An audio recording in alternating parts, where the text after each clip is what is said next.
Marine Le Pen de retour sur le terrain, je vous le disais.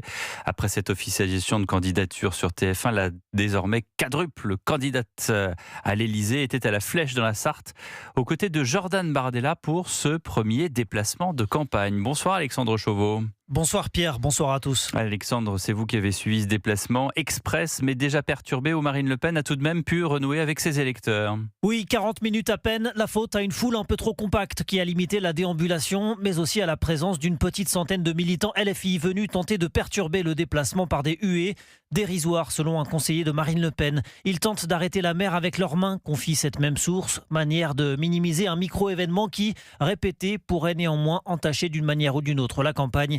Marine Le Pen, elle, se projette déjà sur la suite et, interrogée sur son pourvoi en cassation, estime qu'il faut désormais laisser toute sa place à la politique. Je ne vais pas passer la campagne présidentielle à vous faire des analyses juridiques.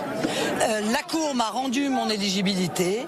Moi, ce que je souhaite, c'est que l'on parle maintenant de politique parce qu'il en va de l'avenir des Français, qu'ils attendent des réponses à leurs problèmes quotidiens. Alors cet après-midi se tenait au siège du RN à Paris une réunion avec les instances du parti pour caler l'agenda des prochains mois. Mais selon l'entourage de Marine Le Pen, l'objectif est atteint aujourd'hui avec ce déplacement.